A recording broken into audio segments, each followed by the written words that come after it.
আলহামদুলিল্লাহ ওয়াসসালাতু আলাইহি ওয়া মান ইহতাদা বিহুদা। সম্মানিত আজকের এই পবিত্র ইফতার মাহফিল উপস্থিত মুসলিম ভাতৃমণ্ডলী, আমরা এক এক করে আজকে কত নম্বর সিয়ামে আছি কে বলতে পারবেন? 13 কত নম্বর? 13। আর দুইটা হলেই কিন্তু অর্ধেক। আর অর্ধেক হয়ে গেলে মেহমান যদি আপনাকে পিছন দিয়ে দেয়, পিঠ দিয়ে দেয়, তাহলে কি মেহমান আপনার বাড়িতে থাকে না বিদায় নিয়ে চলে যায়? মেহমান যখন পিঠ দেখায় এর অর্থ হলো বিদায় নিয়ে চলে যায়। অন্য শেষ হয়ে গেলে রমজান আমাদেরকে পিঠ দেখাবে, তার মানে আর আমাদের মাঝে সে আর বেশিক্ষণ থাকবে না, খুব দ্রুত চলে যাবে। এমন অবস্থায় আমাদের উচিত যে সিয়াম সাধনার মাসে আমরা রমজানের কদর ঠিক মতো করবো, ঠিক মতো আমরা কোরআনের কদর ঠিক মতো করবো। যেহেতু এটা আমরা সিয়াম সাধনার মাস করি, রোজা ফরজ পালনও করি, কিন্তু এরপরও কিন্তু এক বাক্যে এটাকে কি বলা হয়? এটা কিন্তু বলা হয় কোরআনের মাস। এই রমজান মাসের একটা কিন্তু নাম আছে, যেটা কোন জিনিসের মাস এটা যখন বলা হয় তখন কিন্তু উত্তর আসে সে হলো কোরআনের মাস। বলেন আল্লাহু আকবার। এই জন্য এই মাসে কোরআনের সাথে আমাদের সম্পর্ক নিবিড় করতেই হবে। যদি না করা যায় তাহলে মহান রব্বুল আলামিনের কাছে কিয়ামতের দিন নবী সাল্লাল্লাহু আলাইহি ওয়াসাল্লাম ফরিয়াদ করবেন একটা বিষয়ে। সূরা ফুরকানের 30 নম্বর আয়াত তিনি বলেছেন, وقال الرسول يا رب إن قومي اتخذوا هذا القرآن مهجورا। আল্লাহ নবী সাল্লাল্লাহু আলাইহি ওয়াসাল্লাম কাল কিয়ামতে বলবেন যে আমার রব, আমার জাতি, আমার সম্প্রদায় এই কোরআনকে পরিহার করেছিল, পরিত্যাগ করেছিল। ইন্না লিল্লাহি ওয়া ইন্না ইলাইহি রাজিউন। আজকে আপনি চিন্তা করে দেখেন, 13 চলে গেছে, 15 পর্যন্ত যদি আপনার এক খতম না হয়, অন্তত হাফ খতম নিশ্চিত না হয়, তাহলে বাকি যদি আপনার এক খতম পুরা হওয়ার আশা আছে, তাহলে আপনি কি কোরআনের সাথে সম্পর্ক রাখছেন? এই অভিযোগ, এই বিচার আপনার আমার বিরুদ্ধে কিন্তু পৌঁছে যেতে পারে, সমূহ সম্ভাবনা আছে, যথেষ্ট সম্ভাবনা আছে। চলবে সালেহরা 20 কেউ আরো বেশি, কেউ একটু কম খতম দিয়েছে। 60 খতম আপনারা শুনেছেন। 30 পারা তো কোরআন, খতম কয়টা হয়েছে? 60 খতম। এক একজনে বড় বড় ইমামরা দিয়ে দিয়েছে। আর আপনি আমি এখন পর্যন্ত রুটিনটাই ঠিক করতে পারলাম না।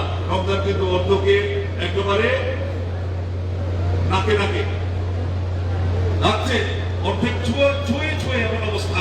আর 2 দিন কেমনে চলে যাবে আপনি বুঝতেই পারবেন। পুরা মাসটাই তো কেমনে চলে যায় আমাদের বুঝার কায়দা নেই।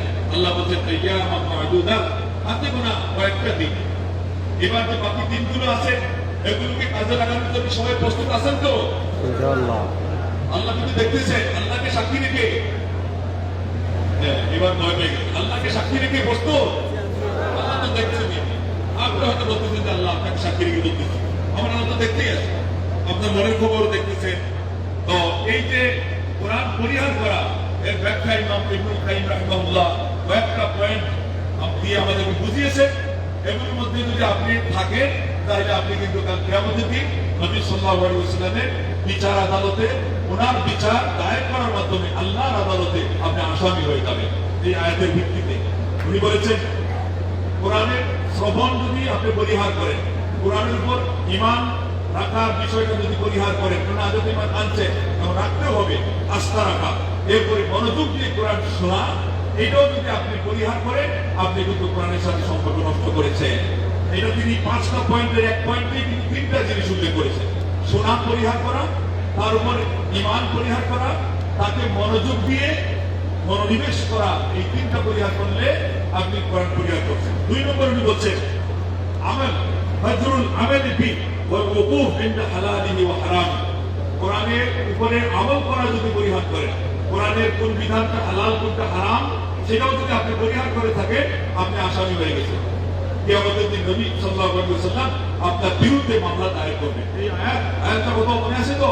সূরার নাম হলো ফুরকান, আয়াত নম্বর 30। আমি আগেই বলেছি আপনাদের প্রথম দিন থেকে যে আপনাদের সামনে কিছু আয়াত, কিছু হাদিস নাম্বারিং করে বলা হবে, যাতে আপনাদের পুঁজি হিসাবে সারা জীবনে কাজে লাগে। আর কত আলোচনা আপনারা এই কারণ দিয়ে শুনেন। ওই কান দিয়ে বের করে দেন, কিছু ধরে রাখতে পারে না। অথচ আপনার আমার জন্য কোরআন সুন্নাহর মৌলিক জ্ঞান এগুলো ধরে রাখা একটা পরিমাণ আছে ফরজ। তলাবুল ইলমি ফরিদাতুন আলা কুল্লি মুসলিম, প্রত্যেকটা মুসলিম ব্যক্তির উপরে ইলম অর্জন করা ফরজ। আপনার কাছে যদি আপনার ছেলে অথবা আপনার বাবা আপনি ছোট থাকা অবস্থায় বিদেশ থেকে চিঠি পাঠাইতে, অনেক দিন হয়ে গেছে চিঠি আসে না, খবর জানে না তার আপন করে, তারপরে হঠাৎ করে যখন চিঠি আসতো আগের দিকে লোকজনকে জিজ্ঞাসা করে কি বলতো, খাবারের টেবিলে বসে গেল, দস্তরখানের উপরে বসা থাকা অবস্থায় বলতেন কি, এই বন্ধুরা আগে আমার ছেলে কি লিখছে আমি আগে শুনি নেই, এবং নিজে জানি না আরেকজনকে ডাকাও সেজন্য আমাকে পড়ে শোনায়। এটা করতো কি করতো না আগের দিকের লোক? হ্যাঁ, যারা বয়স্ক তাদের নিজেদেরই অভিজ্ঞতা আছে, যারা পরবর্তী আসলেন আপনারা আপনাদের বাচ্চাদেরকে জিজ্ঞাসা করে দেখুন। আর এখানে আল্লাহ রাব্বুল আলামিন আপনার কাছে আমার কাছে আল্লাহ এটাকে আলিমদের জন্য পাঠিয়েছে, নাকি কোরআনটাকে সবার জন্য, সবার কাছে পাঠিয়েছে। তাও 30 পারা কোরআন, 30 পারা আপনার মধ্যে খরচ করেন নাই। এর মধ্যে যেটা জরুরি নেসেসারি, যেটা ছাড়া আপনার জীবন চলবে না, এবং কিছু তিলাওয়াত না করলে অন্তর অন্ধকারচ্ছন্ন হয়ে যায়, অন্তরে শয়তান বাস করা শুরু করে দেয়। যে ব্যক্তি আল্লাহকে স্মরণ করে আর যে স্মরণ করে না, আল্লাহ নবী সাল্লাল্লাহু আলাইহি ওয়াসাল্লাম বলেছেন কামাসালিল হাইয়্যি ওয়াল মাইয়্যিত, জীবিত এবং মৃতর ন্যায়, জীবিত এবং মৃতের উদাহরণ করেছেন। তার মানে জিকিরের মধ্যে সর্বোচ্চ জিকির হলো কোরআন। কোরআন না থাকলে অন্তর মরে যায়। অতএব কোরআন পড়তেও হবে, কোরআনের মৌলিক কিছু জ্ঞান অর্জন করতে হবে। ও 2 নম্বরে কি বলছেন, আমল যদি ছেড়ে দেন এবং কোরআন হারাম হালাল বিধান, হারাম হালাল কোনটাতে হালাল বলছে কোনটাতে হারাম বলছে আপনি তো অনুবাদ না করে কেমনে জানলেন? কেমনে জানলেন? অনেক সময় ওয়াজ করছে, উনি উনারটা করছে, উনি ইনারটা করছে, কেউ এদিক থেকে কেউ সেদিক থেকে। আপনাকে তো এখানে ইমাম ইবনে কাইয়িম রাহিমাহুল্লাহ ফেসিয়ে দিয়েছে, কিয়ামতের দিন আপনি আশায় হয়ে যাবেন। কোরআন আল্লাহ পাক সুস্পষ্টভাবে কোনটা হালাল ঘোষণা করেছেন, কোনটা হারাম ঘোষণা করেছেন, এটা যদি না জানেন আর আমল না করেন। 3 নম্বর পয়েন্ট উনি বলছেন হাজরু তাহকিমিহি ওয়া তাহাকুমি ইলাইহি ফি উসুলিদ-দ্বীন ফি উসুলিদ-দ্বীন ওয়া ফুরুইহি। কোরআন কারীমের বিধান নিজের জীবনে বাস্তবায়ন করা, ফয়সালা কোরআনের সামনে নিয়ে যাওয়া, এখানে বিধান দিয়ে প্রত্যেকটা কাজ, প্রত্যেকটা আচরণ বিধি আপনার জীবনের শুরু থেকে শেষ পর্যন্ত। আর ফয়সালা নিয়ে যাওয়া ওটা হলো বিচার আচার, যেগুলো মামলা মোকদ্দমা আছে, দুইটাই কিন্তু কোরআনের মাধ্যমে হতে হবে। তো বিশেষ করে এটা যদি ইসলামী রাষ্ট্র না থাকে, শরিয়া রাষ্ট্র না থাকে, তাহলে আপনি এখানে মাফ হবেন। কিন্তু শরিয়া রাষ্ট্রের জন্য যেভাবে ইসলামী নিয়ম অনুযায়ী চেষ্টা করা, সেটাও যদি না করেন, তাহলে সারা দেশের আলিম উলামারা সহ দেশের যারা প্রতিনিধি আছে সবাই গুণাগার হবে। এই জন্য এরকম পরিবেশ তৈরি করার সৎভাবে চেষ্টাও করতে হবে। দিনের মৌলিক বিষয়ে এবং শাখা প্রশাখা বিষয়ে ইসলামের বিধিবিধান এবং ইসলামের বিচার ফয়সালা, সেটা যদি কেউ আমলে না আনে, পরিবেশ বিশেষ করে তৈরি হওয়া সত্ত্বেও, তাহলে সেও কিন্তু কিয়ামতের আসামি হয়ে যাবে। 4 নম্বরে তিনি বলছেন হাজরু তাদাব্বুরিহি, মনোযোগ দিয়ে কোরআন অনুধাবন করা যদি কেউ ছেড়ে দেয়, অথবা হুবিহি, কোরআনকে বুঝা এটাও যদি ছেড়ে দেয়, মারিফাতি মা আরাদাল্লাহু বি, কোন আয়াত দ্বারা আল্লাহ কি উদ্দেশ্য করেছেন এটাও যদি সে না জানে, তাহলে সে কিন্তু কোরআন পরিহারকারী এবং কিয়ামতের দিন সে আল্লাহর ফাঁসি কাস্টে আসামি হিসেবে তাকে চলতে হবে। লা ইলাহা ইল্লাল্লাহ। 5 নম্বর বলছেন তারকু হাজরুল ইস্তিশফা ওয়া তাদাউরি বি জামি আমরাদিল কুলুব। অন্তরের ব্যাধি আছে, শিরিক আছে, মুনাফিকি আছে, সন্দেহ আছে, ইসলাম সম্পর্কে যদি কোনো মনের ভিতরে দ্বিধাদ্বন্দ্ব থাকে, এই সবগুলো পরিহার করার জন্য কিন্তু আল্লাহ ঔষধ হিসেবে পাঠিয়েছেন মহাগ্রন্থ আল কোরআন। সেই কোরআনের মাধ্যমে যদি তিনি তার সেই মানসিক আন্তরিক যে রূপ ব্যাধিগুলো আছে এগুলোর সমাধান না নেয়, নিরাময়ের ব্যবস্থা না করে, কালকে আমাদের এদিকে ব্যাধিগ্রস্ত হয়ে থাকবে তো থাকবে, গুণাগার হয়ে থাকবে। কোরআন যদি না শিখে না আমল করে, তাহলে সে পাপী হয়ে থাকবে। এমন পাপী যে পাপী বিবরণ আপনারা শুনেছেন যে আজকে পর্যন্ত সেই আসিয়া সে দুনিয়া ছেড়ে চলে গেছে, সে দুনিয়া ছেড়ে চলে গেছে, তার বিচার এখন পর্যন্ত পায় নাই। তার শ্বাস নিঃশ্বাস নেওয়া পর্যন্ত যদি অন্তত শুনতো, তার মনের ভিতরে তার আত্মার একটা প্রশান্তি, সে কে দুনিয়া থেকে বিদায় নিত। এমন অবস্থায় দুনিয়া থেকে বিদায় নিছে, তার জানটা দুনিয়া থেকে উধাও হয়েছে, যে সারা দেশের জনগণের উপরে, রাষ্ট্র পক্ষের তন্ত্রের উপরে, আলিম উলামাদের উপরে তার জন্য একটা বিচার। এই যে কোরআন যেমন কিয়ামতের দিন বিচার দিবে, এখানে আলোচনা শুনলেন, আসিয়াও কিন্তু একটা বিচার দিয়ে একেবারে আল্লাহর কাছে জানলাম। এই সারা দেশ মিলে আজকে বাংলাদেশে 12তম রোজার এক প্রথম পুরা হয়ে গেছে, তারা আমার বিচারটা নিশ্চিত করতে পারে নাই, তাহলে আমি তাদের সবার বিরুদ্ধে মামলা দায়ের করলাম, আপনি বিচার করেন। তাকে তো শুধু তার নিরাহরণ করা হয় তা না, সে কিন্তু হত্যার শিকার হয়েছে। শহীদ শুধু যুদ্ধের ময়দানে যে মারা যায় সেই শহীদ নয়, যুদ্ধের ময়দানে আঘাতপ্রাপ্ত হয়ে পরবর্তীতে বাড়ি থেকে যদি সপ্তাহ 20 দিন 15 দিন 20 দিন এক মাস করে মারা যায়, সে কিন্তু শহীদ। কেন? আঘাতটা পেয়েছে যুদ্ধের ময়দানে। আমাদের এই শিশু আসিয়া, তাকে আপনি কি দিয়ে আপনাকে প্রভুত দিবেন, আর তার জন্য কত দোয়া দিয়ে আপনি তার ঋণ পরিশোধ করবেন? অন্তত এটা বলেন যে আল্লাহ গো, তুমি সে একজন অপ্রাপ্ত বয়স্কার মেয়ে শিশু, তার উপরে এতটুকু জুলুম হয়েছে, তার মা বাবার জন্য তুমি তাকে পূর্ব প্রস্তুতকারী বানাও জান্নাতে, সেই জন্য তাদেরকে রিসিভ করে আর আমাদের অপরাধটাকে তুমি মাফ করে দাও। তার কারণে আল্লাহ তুমি আমাদেরকে আমাদেরকে ফাঁসি কাছে চলে না, আগামীতে আমরা দ্রুত কিভাবে ব্যবস্থা নেওয়া যায় আমরা সেই ধরনের রাষ্ট্রযন্ত্র তৈরি করতেছি, আমাদেরকে আমরা সেই রকম তৈরি করতেছি। তাই না একটু মাফ পাওয়ার আশা করি। আমি হচ্ছে এগুলো তো বিচার দায়ের হচ্ছে, খালি বিচারের পর বিচার, এবং এগুলো কয়টা মনে করে শেষ করা যাবে না। তো আজকে আমরা আপনাদেরকে এখন যে কথাটা বলবো এটা হলো, এই যে বিচারের আমরা সম্মুখীন হচ্ছি, কোরআন এখানে দেখবেন আমাদের বিরুদ্ধে বিচার দিবে, তাকে পরিহার করার যতটি আমার মনে হয় এখানে চিত্র আপনারা শুনেছেন, সবগুলোতে আমরা পড়ে আসি। কি আলেম কি মানালেন, মাদ্রাসা পড়া শেষ, পড়ানো হচ্ছে, কিন্তু আমলের দিক থেকে যখন এই যে পয়েন্টগুলো আমি আজকে বললাম, প্রধান পয়েন্ট 5টা, একটার মধ্যে আপনারা দেখছেন প্রায় 3-4টা করে পয়েন্ট, সব মিলে এক ডজনের কম না। এই ডজন যে পয়েন্ট আছে এগুলোর মধ্যে সবাই আমরা আসামি হয়ে কিন্তু বসে আছি। এর থেকে উদ্ধার করার একটাই পথ, এখন থেকে পণ করতে হবে যে না, প্রত্যেক দিন কোরআনকে আমি একবার অবশ্যই আমি তিলাওয়াত করব, কোরআনের সাথে আমার একটা সম্পর্ক আমি রাখবোই রাখবো। পারবেন তো? নিশ্চয়তা দিচ্ছে, ওয়াদা দেন, এবং আমাদের তৌফিক চান, তাহলে তো উপায় নাই তো। আর এটা দিতে পারলে কি আমাদের দিন এখানে যেমন কোরআন বিচার দিচ্ছে, হাদিসে আসছে মুসলিম শরীফে কি আমাদের কোরআন আপনার পক্ষে গিয়ে সুপারিশ করবে। যদি আপনি কোরআনকে সঙ্গী বানাইতে পারেন, সাহেবুল কোরআন শব্দটা আসছে, সঙ্গী কাকে বলা হয়? আপনার যে বন্ধু মিলাতেও সময় একসাথে থাকলে দেখা যায় একসাথে হাঁটতেছে, কোম্পানিতে যাওয়ার সময় একসাথে যাচ্ছে, ছুটিতেও মিল করে একসময় যাচ্ছে, এটা হলো বন্ধু, সাথী, সঙ্গী। সৎসঙ্গী হলে লাভ আছে, আর যদি অসৎ সঙ্গী হয় তাহলে কিয়ামতের দিন কোরআনে আসছে সবাই শত্রু হয়ে যাবে শুধুমাত্র মুত্তাকি ছাড়া। এই জন্য ভালো মানুষরা কাউকে বন্ধু বানায় না, সাবধান। এই জন্য আজকাল কেউ বন্ধু বানায় না, কারণ মানুষের মধ্যে ভালো মানুষ এখন কমে গেছে, বিরোধ। এই জন্য কেউ মোবাইলকে আবার বন্ধু বানায়, এটা তো আরো খারাপ। বন্ধু বানাবে কোরআনকে, বন্ধু বানাবে কোন জিনিসকে? কোরআনকে, হাদিসকে, ইসলামী সাহিত্যকে। আর যদি একেবারে দীর্ঘ পরীক্ষিত একজন মানুষ পাওয়া যায়, সৎ এবং আল্লাহওয়ালা পরেজগার, আলেম এবং আমলদার, আলেম হলে হবে না, আর শুধু আমল হলে হবে না, সবকিছু সমন্বিত একজন ভালো মানুষ যদি পান, তাই তো ওমর ইবনে খাত্তাব রাদিয়াল্লাহু বলছেন, ইসলামের মধ্যে, ইসলামের পরে ভালো বন্ধু অপেক্ষা এত বড় নিয়ামত আর নাই। কেন? ওই যে আল্লাহ নবী সাল্লাল্লাহু আলাইহি ওয়াসাল্লাম বাস্তব কোরআনের ব্যাখ্যা, ভালো একজন বন্ধু আপনাকে হাতে কলমে ধরিয়ে সে মসজিদে নিয়ে যাবে, সে ভালো অনুষ্ঠানে নিয়ে যাবে, সে ভালো কিছু আপনাকে শোনাবে, সে ভালো কিছু আপনাকে দেখাবে, সে ভালো কিছু অভ্যাস তার অভ্যাসের মাধ্যমে আপনার মধ্যে স্থানান্তর করার মাধ্যমে সে আপনাকে ভালোর দিকে নিয়ে যাবে। আসুন আমরা এখন আরো 5টা পয়েন্ট বলবো যেখানে অন্তর শুধরানোর ব্যবস্থা রয়েছে। অন্তর কি কি জিনিসের মাধ্যমে শুধরায়? সর্বপ্রথম কথা আসছে কিরাআতুল কোরআন বিতাদাব্বুরি, মনোযোগ সহকারে বুঝে শুনে কোরআন তিলাওয়াত করা, এটা হলো প্রথম উল্লেখ করেছে। আলহামদুলিল্লাহ। তাইলে কোরআন অর্থ সহ বুঝে পড়লে মানুষের অন্তর শুধরে যায়। তার অন্তরে কি পাপের মোহ আপনাকে কষ্ট দিচ্ছে, আপনি নিজে মান ইজ্জত বাছাই করে পারতেছেন না, পাপ থেকে রক্ষা পাচ্ছেন না, আল্লাহর কাছে আপনি আসামি হয়ে নিজেকে মনে করতেছেন হায় তা আমার কি হয় কি হয়, মানুষেরও আপনি মান ইজ্জতের ভয়ে খালি মাথা ইয়ে করে থাকেন, নত করে থাকেন না। আপনাকে কোরআন এমন ভাবে স্ট্রেট ফরওয়ার্ড চলতে বলবে, সততার সাথে চলতে বলবে, শুদ্ধিতার সাথে আপনাকে সে চলতে পথ দেখাবে, আপনার অন্তরকে পরিশুদ্ধ করবে। এই কোরআন যদি মনোযোগ দিয়ে পড়ে। এই দলিল কোথায়? এই দলিল হলো সূরা মুহাম্মদ আয়াত নম্বর 24। আফালা ইয়াতাদাব্বারুনাল কুরআন আম আলা কুলুবিন আকফালুহা।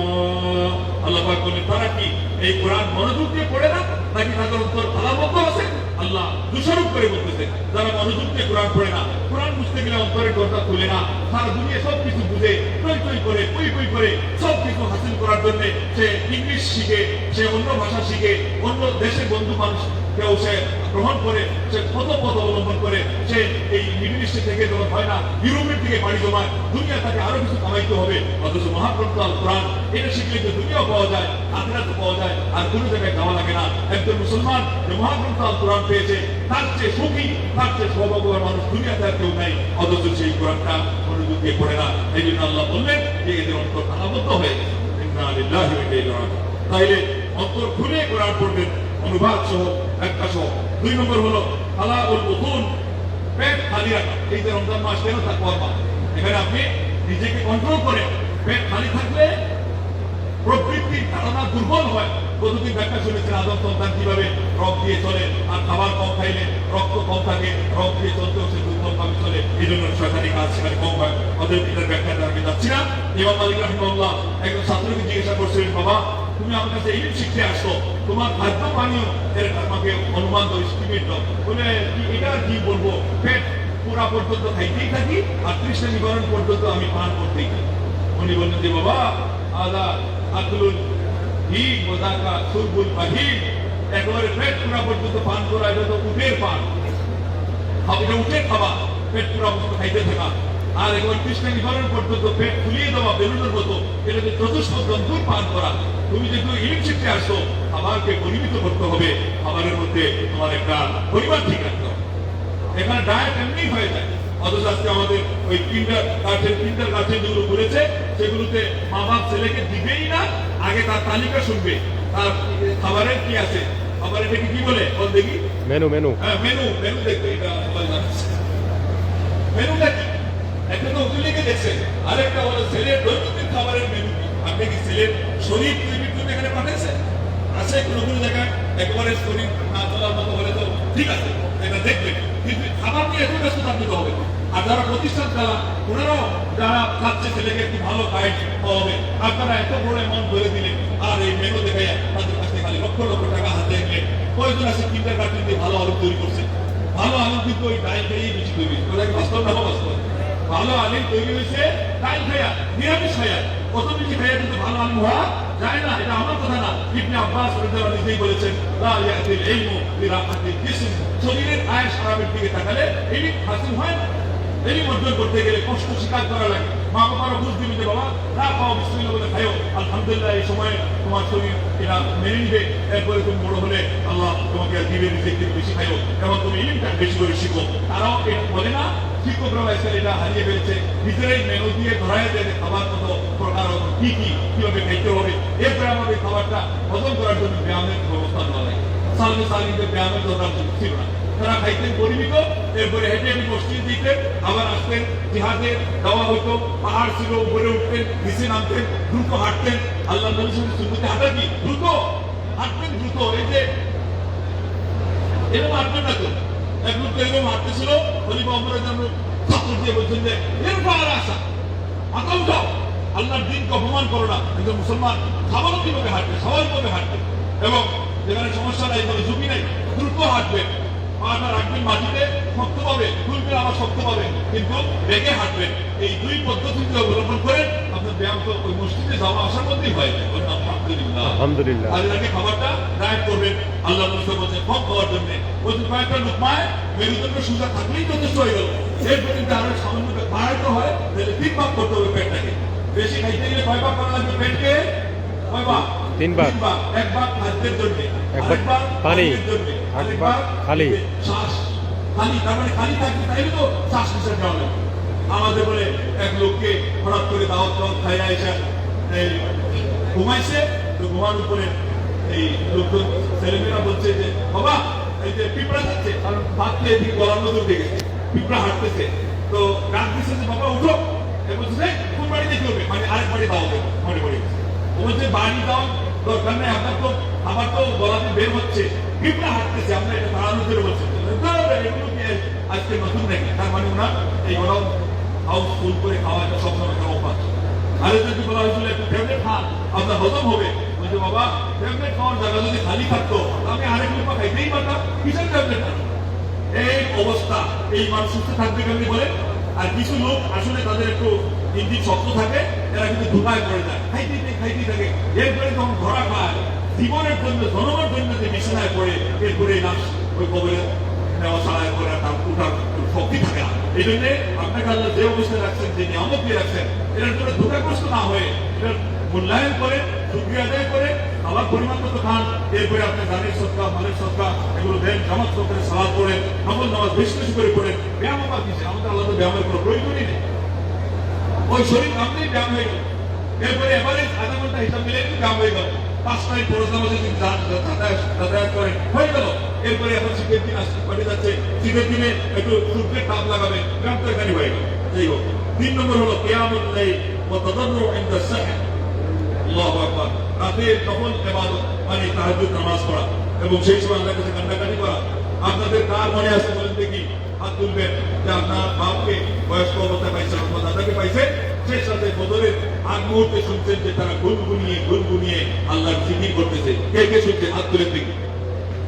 দাদা চাচা বা বয়স্ক আপনার বাড়ির পাশে ছোট থাকতে তারা শুনেছেন, মাশাআল্লাহ। এখন পর্যন্ত এই স্মৃতি আছে, কিন্তু নামা এখন যদি আমি জিজ্ঞাসা করি, এখনকার যে জেনারেশন যারা মোবাইল দেখতে দেখতে 12টার আগ পর্যন্ত মোবাইলই বন্ধ হয় না, তারও একটা বেঁচে যায়, তারও ফজর তো নামাজের জন্য না, বেশিরভাগে ওই ডিউটির জন্য আর অন্যের জন্য। এরা কি শেষ রাতে গুনগুনি আল্লাহর জিকির করতে পারবে? আল্লাহর পক্ষ থেকে তৌফিকটা পাইতে গেলেও প্রস্তুতি লাগবে। আল্লাহ দেখতেছেন আপনার সময় আপনি কোথায় নষ্ট করতেছেন, তখন আল্লাহ আপনাকে তৌফিক দিবেন না। তাহাজ্জুদ গুজার হবেন। তাহাজ্জুদ গুজারি করতে গেলে আল্লাহর সামনে যে আল্লাহ আপনাকে বাছাই করবেন, এই জন্য একটা কোয়ালিটি দরকার, একটা ক্রাইটেরিয়া দরকার। আপনি যে মোবাইলে সময় নষ্ট করেন, চোখের জিনা 24 ঘন্টার মধ্যে কতটা ঘন্টা হিসাব মিলাই দেখেন যে আপনি খালি ওই নাউযুবিল্লাহ হাবিজাবির মধ্যে সময় নষ্ট করতেছেন। আল্লাহ তো আপনাকে তাহাজ্জুদ তো দূরের কথা, ফরজ ইবাদতের তৌফিক দিবেন না, এক সময় হয়তো আল্লাহ চিনিয়ে দিয়ে দিবেন। এই জন্য ধোঁকাগ্রস্ত হবেন না। মহান রব্বুল আলামিন যে নিয়ামত দিয়েছেন, এখন পর্যন্ত শরীর নিয়ে চলতে পারতেছেন, সুস্থ আছে, এটা শুকরিয়া আদায় করেন। জানেরও সত্তা আছে, মালেরও সত্তা আছে, শরীরেরও সত্তা আছে। এবং এটা আমার কথা না, হাদিসের মধ্যে আসছে আল্লাহ নবী সাল্লাল্লাহু আলাইহি ওয়াসাল্লাম বলছেন, আদম সন্তান সকালবেলা যখন ঘুম থেকে উঠে তার শরীরে কিন্তু 360টা জয়েন্ট আছে, জয়েন্টই 360। এগুলো সত্তা লাগে। একবার সুবহানাল্লাহ, আলহামদুলিল্লাহ, আল্লাহু আকবার, তৌফিকে ভালো কথা শুনাইলেন, শিখাইলেন, কারো একটা হেল্প করলেন, আল্লাহ নবী যখন একটা আদায় হলো। কিন্তু কোথায় 360? এই সবগুলো আদায় হয়ে যাবে রাকাতান মিনাদ দুহা, 4টার সময় মাত্র 2 রাকাত সালাত আদায় করতে পারলে শরীরের 360 জয়েন্টের সত্তা আদায় হয়ে যাবে। আলহামদুলিল্লাহ, কি ইসলামটা আমরা পেয়েছি। তারা হয় নাই বেদিশা হয়ে তারা অন্য হয়ে ঘুরে বেড়াচ্ছে, খ্রিস্টানরা, ইহুদিরা। এই জন্য তাদের মনে খুব পিটানোর জন্য আমাদেরকে তারা প্রমাণিত করতে চায়। আমাদের আদরের দুলারিদেরকে, চোখের নয়নমণিগুলোকে তারা যাচ্ছে বিধবী বানায় তারা জাহান্নামে নিয়ে যেতে। অথচ আমাদের হাতের মুঠোয় এই নিয়ামত থাকা সত্ত্বেও আমরা কদর করছি না। এই জন্য এখন থেকে আমরা সংকল্প পরিকর অবশ্যই হওয়া দরকার। এর দলিল হলো ইন্না নাশিআতাল লাইলি হিয়া আশাদ্দু ওয়াতআন ওয়া কিলা, সূরা মুজাম্মিলের 6 নম্বর আয়াতে এই কথা আল্লাহ পাক বলেছেন। আমরা রাতের শেষ ভাগে তাহাজ্জুদ পড়া, কান্নাকাটি করা, এর মাধ্যমে মানুষের চরিত্র সুন্দর হয়, আমল ভালো হয়, প্রমাণ তো সোজা হয়ে যায়। মিথ্যা কথা, মিথ্যা চিন্তা, মিথ্যা পরামর্শ এগুলো হবে না, গীবত হবে না, চুগলখড়ি শেখায় হবে। 4 নম্বর হলো সম্পদুল আদিয়া সৎসঙ্গ। এই যে সৎসঙ্গের কথা আগে আলোচনা হয়েছে, কোরআনটাই আমাদের সবচেয়ে বড় সৎসঙ্গ। আর মানুষ যদি বাছাই করে পান আলহামদুলিল্লাহ, না পাইলে একাই থাকেন, কিন্তু কারো মাধ্যমে নিজে ক্ষতিগ্রস্ত হওয়ার মতো কোনো বন্ধু গ্রহণ করেন না। 5 নম্বর হলো তাদাব্বুরু মা তাকরা। আল্লাহু আকবার। কুরআন খালাকনাহু লিতাকরাহু আলান নাসি আলা মুকসিন ওয়া নাযালনাহু তানজিলা। সূরা আল ইসরা বনী ইসরাঈলের 106 নম্বর আয়াত আল্লাহ পাক নিজে বলেছেন, কেন আমি কোরআনকে খন্ড খন্ড ভাগ ভাগ করে নাযিল করলাম।